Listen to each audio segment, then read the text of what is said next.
Assalamualaikum warahmatullahi wabarakatuh. Baiklah kita masuk dalam mata kuliah untuk masyarakat data. Materi kita sekarang bagaimana alur sidang perkara perdata, uh, contohnya gugatan. Dalam proses perkara perdata, ya penggugat di sini mengajukan gugatan melunasi biaya perkara mendaftar kepada kemitraan. Kemudian dari kemitraan, penetapan dan penunjukan majelis hakim. Dari majelis hakim ditetapkanlah tanggal hari sidangnya, kemudian memanggil para pihak pada hari sidang dan membawa saksi-saksi dan bukti-bukti. Kemudian penyerahan surat panggilan sidang dan salinan surat gugatan kepada para pihak oleh jurusita. Jurusita menyerahkan risalah dan kepanggilan kepada majelis hakim. Kemudian pelaksanaan pemeriksaan di persidangan. Kemudian perkara disidangkan dan masuklah gimana proses sidang perkara perdata gugatan ini. Perkara yang sudah ada register tadi yang sudah ditentukan majelis waktu sudah ditentukan oleh majelis hakim. Penggugat dan tergugat untuk hadir di persidangan yang dipanggil oleh jurusita tadi di pengadilan. Kita sebut dengan rilas panggilan. Kemudian sidang dimulai. Sidang pertama, maka di sini sidang terbuka untuk umum. Di sini penggugat dan tergugat hadir diupayakan mediasi dulu sesuaikan dengan Perma nomor 1 tahun 2015. Pihak yang tidak hadir akan dipanggil sekali lagi apabila salah satu pihak tidak hadir, maka persidangan tetap dilaksanakan. Maka pihak yang tidak hadir tersebut dianggap tidak menggunakan haknya untuk melakukan pembelaan. Nah, dalam masih di sidang pertama ini, setelah hakim membuka sidang dengan menyatakan sidang terbuka untuk umum, dengan mengetuk palu, hakim memulai dengan mengajukan pertanyaan kepada penggugat dan tergugat.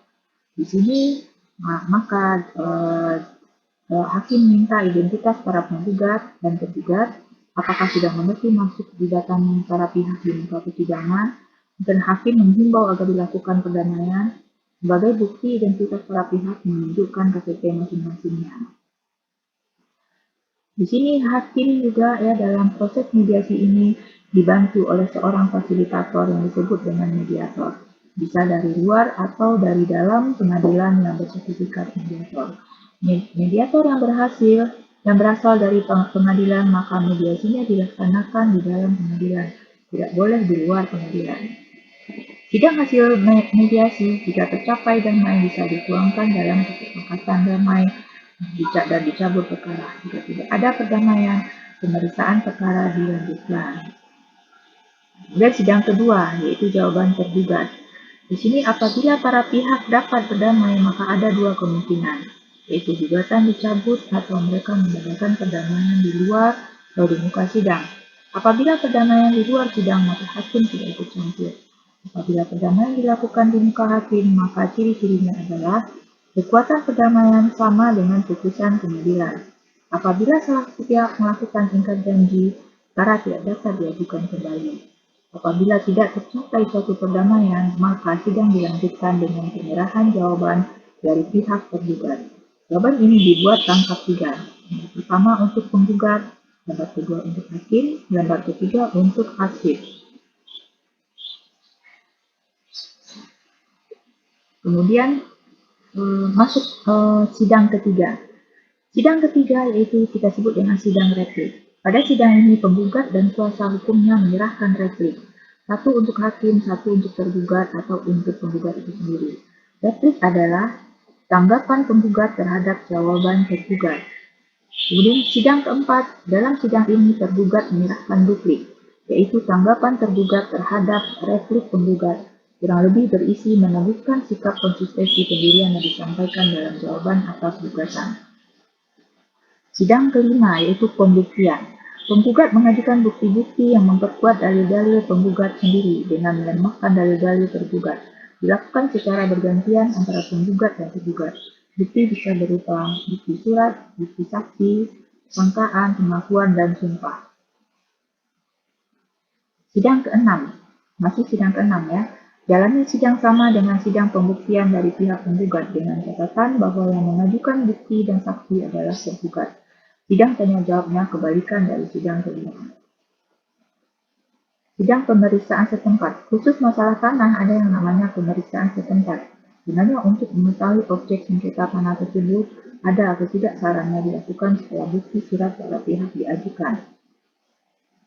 Sidang ketujuh, sidang kesimpulan, yaitu penyerahan kesimpulan. Hasil yang diperoleh atau ditemukan dalam proses persidangan, isi pokok kesimpulan sudah barang tentu dibuat menguntungkan masing-masing pihak yang berperkara. Dan ini tidak wajib, ya.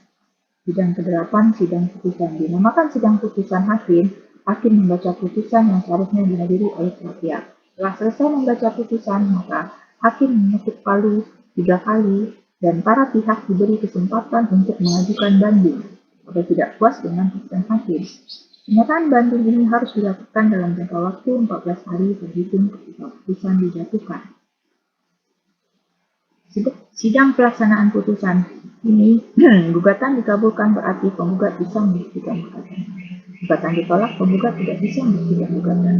Gugatan tidak diterima, gugatan tidak memenuhi syarat. Para pihak yang tidak puas bisa melakukan upaya hukum yang disediakan pengadilan dibanding kasasi. Kemudian kita masuk kumulasi gugatan. Dalam kumulasi gugatan ini macam-macam kumulasi gugatan. Kumulasi subjektif, kemudian objektif, dan di sini subjektif itu penggabungan dari subjek, ya, perkara. Kalau objektif penggabungan tuntutan dalam satu perkara sekaligus. Pengecualian gugatan tertentu yang diperlukan satu acara khusus, ya, maka sedangkan lain memerlukan acara biasa, hakim tidak berwenang secara relatif. Tuntutan tentang basic tidak boleh bersama-sama dengan tuntutan tentang agent dalam satu gugatan pasal 103 RT. Ketentuan penggabungan. Harus ada hubungan batin satu sama lainnya sehingga memudahkan proses dapat menghindarkan kemungkinan putusan saling bertentangan. Haruslah dengan mengingat azas cepat dan murah. Kemudian mengenai ketentuan hukum acara mengaturnya tidak ada perbedaan. Misalnya tentang perkara hakim. Perubahan pencabutan gugatan. Dalam hal perubahan pencabutan gugatan, perubahan terhadap gugatan yang belum dikirim kepada tergugat. Perubahan terhadap gugatan yang telah dikirim kepada tergugat. Apabila bersifat prinsip, maka gugatan harus dicabut terlebih dahulu. Apabila tidak prinsip, maka perubahan dapat dilakukan pada sidang pertama, yaitu tingkat pendamaian, mediasi atau sebelum pihak tergugat menyampaikan gugatan. Pasal 271 penggugat punya hak penuh untuk mencabut gugatan.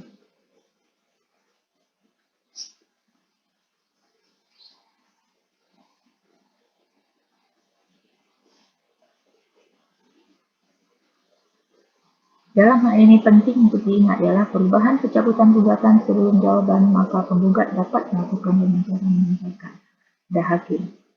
Kemudian perubahan pencabutan gugatan setelah ada jawaban dari tergugat, maka harus mendapat persetujuan terlebih dahulu dari pihak lawan. Di jurisprudensi Mahkamah Agung nomor RI tanggal 14 Oktober 2020 nomor 546. Perubahan dan pencabutan gugatan masih bisa dilakukan meskipun pada tingkat pemeriksaan, kesimpulan atau tinggal menuju putusan. Demikianlah materi yang saya sampaikan tentang bagaimana alur berperkara dari awal perkara masuk ke persidangan sampai kepada putusan. Sampai di sini dulu, ya, kita ketemu lagi dalam video selanjutnya. Assalamualaikum warahmatullahi wabarakatuh.